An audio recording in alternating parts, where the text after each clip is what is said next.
আসসালামু আলাইকুম বন্ধুরা, আশা করি সবাই সুস্থ আছেন। বন্ধুরা, স্ক্রিনে বর্তমানে আপনারা বর্তমান পৃথিবীর সর্বোচ্চ যে ভবন রয়েছে বুর্জ আল খলিফা তার দৃশ্য দেখছেন।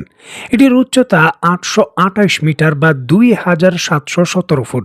২০০৪ সালের ৬ই জানুয়ারি যখন এটি তৈরি শুরু হয় এবং ২০০৯ সালের অক্টোবরের বাইরের কাজ শেষ হয়, ২০১০ সালের ৪ঠা জানুয়ারি আনুষ্ঠানিকভাবে $১৬৩ রেকর্ড ভবন নিয়ে এটি উদ্বোধন হয়। এটি দুবাই এবং সংযুক্ত আরব আমিরাতের অন্যতম ইকোনমির প্রাণকেন্দ্র। এটিকে ঘিরেই কিন্তু তাদের গর্ব এবং ব্যবসা বাণিজ্য সকল কিছু রয়েছে। এখন ইরানে যখন আপনি আক্রমণ করতে যুক্তরাষ্ট্রকে সরাসরি সহযোগিতা করবেন, ইরানের বিভিন্ন ভূখণ্ড এবং ভবন জ্বলবে, আর আপনার এই সুউচ্চ তাজমহল ঠিক থাকবে, সেটা তো হতে পারে না। আয়াতুল্লাহ খামেনি তার বক্তব্যে বারবার হুঁশিয়ারি দিয়েছিলেন, যদি ইরানে হামলার ক্ষেত্রে সহযোগিতা করা হয় তাহলে কোনোভাবেই পারস্য উপসাগরের কোনো স্থাপনা যেগুলো গুরুত্বপূর্ণ তারা মনে করে সেগুলো আর আস্ত থাকবে না। যেমন কথা তেমন কাজ, ঐতিহাসিক কাজ হয়ে গেছে।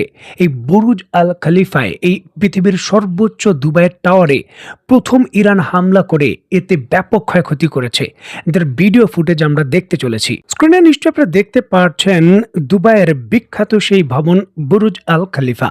সেখানে কিন্তু ইরান তাদের তৈরিকৃত যে শায়দ 136 ড্রোন রয়েছে এবং আরও কিছু ড্রোন রয়েছে, তার মাধ্যমে সরাসরি একেবারে ২০ থেকে ২২ তলার যে ভবন রয়েছে সেখানে হামলা করেছে। নিশ্চয়ই দেখতে পাচ্ছেন আশেপাশে সমুদ্র সৈকতে থাকা যারা রয়েছেন পর্যটক, তারা কিন্তু এর দৃশ্যায়িত করেছেন এই চিত্র। নিশ্চয়ই দেখতে পাচ্ছেন সরাসরি এই যে ড্রোনটি গিয়ে হিট করলো, আর এর পরপরই কিন্তু আশেপাশে যে কালো ধোঁয়ার বর্ণ রয়েছে পুরো এই অঞ্চলটিকে ঘিরে ফেলে। স্ক্রিনে নিশ্চয়ই আপনারা দেখতে পাচ্ছেন মিসাইলটি সরাসরি হিট করার পর কালো ধোঁয়া ওই অঞ্চলকে ছেয়ে ফেলেছে।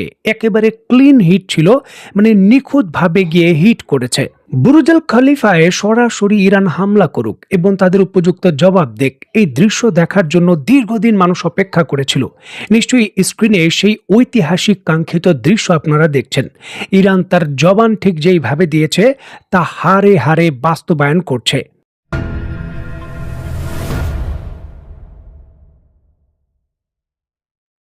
মধ্যপ্রাচ্যের ভেতর কৌশলগত সামরিক সক্ষমতা, গোপন আতত বা ইরানকে ক্ষতি করা, এই সকল ক্ষেত্রে ইসরায়েলের অন্যতম একেবারে কাছের মিত্র হলো সংযুক্ত আরব আমিরাত।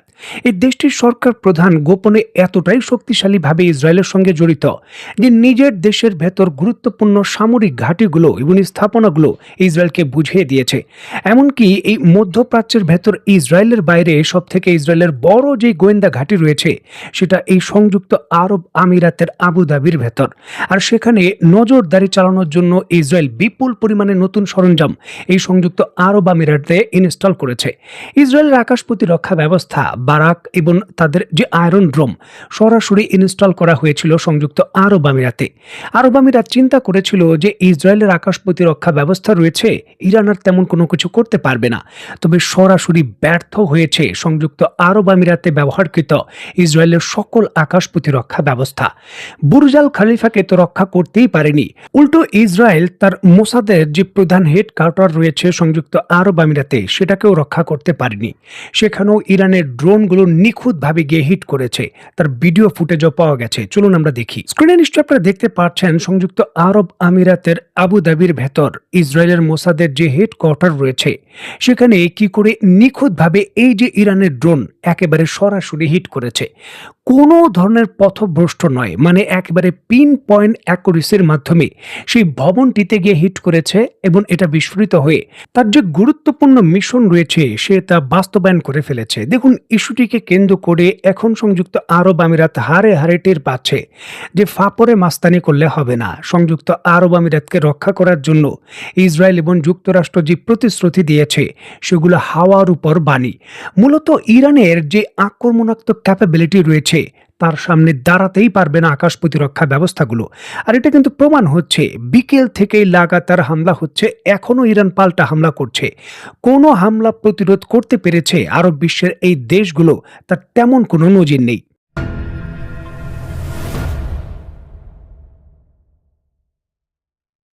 সংযুক্ত আরব আমিরাতের দুবাইয়ের বুর্জ আল খলিফাতে হামলা হয়েছে, আবুধাবিতে হামলা হয়েছে এবং আবুধাবিতে মোসাদের যে হেডকোয়ার্টার রয়েছে সেখানেও হামলা হয়েছে। এখন প্রশ্ন হলো এখানে সবথেকে গুরুত্বপূর্ণ যে আল দাফরা এয়ার বেস রয়েছে যুক্তরাষ্ট্রের আবুধাবির দক্ষিণে ৩২ কিলোমিটার দূরে অবস্থিত যুক্তরাষ্ট্রের অন্যতম বৃহত্তম এয়ার বেস, সেখানে কি হামলা হয়নি? দেখুন, সেখানে হামলা হয়েছে আরও শক্তিশালী, কারণ ইরান এই দুবাই এবং আবুধাবিতে শহরের ভেতর যে হামলা করেছে সেগুলো ড্রোনের হামলা করেছে যাতে ক্ষতি কম হয়। তবে আল দাফরা এয়ার বেজে যেখানে হামলা করেছে ইরান, সেখানে শক্তিশালী ১.৫ থেকে ২ টনের পেলোডের যে শক্তিশালী মিসাইল রয়েছে সেগুলো দিয়ে হামলা করেছে, যাতে রানওয়ে, যুদ্ধ বিমান, যত কিছু যুক্তরাষ্ট্রের সরঞ্জাম আছে সবকিছু গুড়িয়ে দেওয়া যায়। আর ইস্যুটিকে কেন্দ্র করে গুরুত্বপূর্ণ ভিডিও ফুটেজও পাওয়া গেছে। যুক্তরাষ্ট্র অস্বীকার করতে পারবে না যে মিসাইল হিট করেনি বা আমরা প্রতিহত করতে পেরেছি। মিসাইল হিট করেছে এবং যুক্তরাষ্ট্রের ওই ঘাঁটিটি ব্যাপক ক্ষতিগ্রস্ত হয়েছে। স্ক্রিনে নিশ্চয়ই আপনারা দেখতে পাচ্ছেন সেই ঐতিহাসিক দৃশ্য। সংযুক্ত আরব আমিরাতের আল দাফরা ঘাঁটির ভেতর প্রায় ১.৫ টন পেলোডের ইরানের শক্তিশালী মিসাইল নিখুঁতভাবে হিট করেছে। ধুয়োর কুণ্ডলী এবং যে অবস্থা, এর ব্যাখ্যা করার প্রয়োজন নেই যে ঘাঁটিটির ভেতরে অবস্থা কি এবং ক্ষতির পরিমাণ কি, এটি ব্যাখ্যা করার কোনো প্রয়োজন নেই। কারণ মিসাইলটি নিখুঁতভাবে হিট করেছে এবং এর শক্তিমত্তা জানান দিচ্ছে যে এই ঘাঁটিটির রানওয়ে এবং অবশিষ্ট যা রয়েছে সেগুলো ব্যবহারের উপযুক্ত নয়। নিশ্চয়ই আরেকটি অ্যাঙ্গেল থেকে এই যে ভিডিও করা হয়েছে তার দৃশ্য আপনারা দেখছেন। এখানে নিশ্চয়ই দেখছেন আবুধাবির যে জাবেল আল পোর্ট রয়েছে তার উপর থেকে এটা দৃশ্যায়িত করা হয়েছে।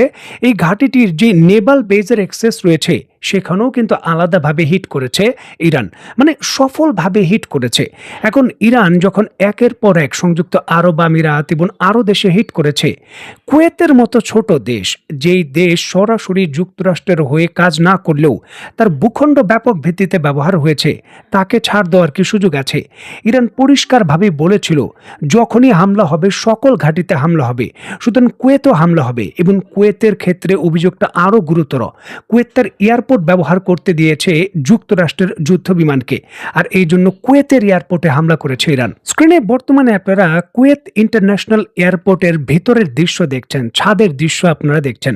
একেবারে মিসাইল সরাসরি ছাদ দিয়ে প্রবেশ করে কয়েক তাল্লা ভেদ করে নিচের ভেতরে গিয়ে বিস্ফোরিত হয়েছে এবং পুরো ভবন অন্ধকার এবং ধোঁয়ায় আচ্ছাদিত হওয়ার পর সংযুক্ত আরব আমিরাত সহ মধ্যপ্রাচ্যের সকল দেশ অনির্দিষ্টকালের জন্য তাদের যে ফ্লাইট রয়েছে সেটা বন্ধ করে দিয়েছে। দেখুন, আশ্বাস প্রশ্বাস আর দীর্ঘশ্বাস আর কাগজে কলমের সক্ষমতা, যুদ্ধক্ষেত্রের বাস্তবতা, এগুলো এক হয় না। যুক্তরাষ্ট্র এবং ইসরায়েল উপসাগরীয় দেশগুলোকে যে আশ্বাস প্রশ্বাস দিয়েছে সেটা এখন দীর্ঘশ্বাসে পরিণত হয়েছে। তারা গ্যারান্টি দিয়েছিল আমাদের সহযোগিতা করুন, আপনাদের এই স্থাপনাগুলোর কোনো কিছু হতে দেব না, আমরা মাল্টি লেয়ারে আকাশ প্রতিরক্ষা ব্যবস্থা মোতায়েন করেছি, আপনাদের রক্ষা করবে। সেই মাল্টি লেয়ারের যেই আকাশ প্রতিরক্ষা ব্যবস্থা সকল কিছু এখন তেল নিতে গেছে। ইরানের সামনে দাঁড়াতেই পারছে না যুক্তরাষ্ট্র এবং এই ইসরায়েলের আকাশ প্রতিরক্ষা ব্যবস্থাগুলো। খেলনার মতো তারা রয়েছে, চেয়ে চেয়ে দেখছে কি করছে ইরান। অবশ্যই উপসাগরীয় দেশগুলোর এই অনুভূতিও হয়েছে, ভুল দেশের সঙ্গে তারা পাঙ্গা নিয়েছে, এখন তাদের ফল ভোগ করতেই হবে। যাই হোক, পরবর্তী ভিডিওতে সৌদি আরব, কাতার এবং ওই দেশগুলোর হামলার কি অবস্থা সেটা আপনাদের জানাতে চেষ্টা করব। এখনকার মতো বিদায়, নতুন ভিডিও দেখার আমন্ত্রণ জানিয়ে এই ভিডিওটি শেষ করছি। আল্লাহ হাফেজ।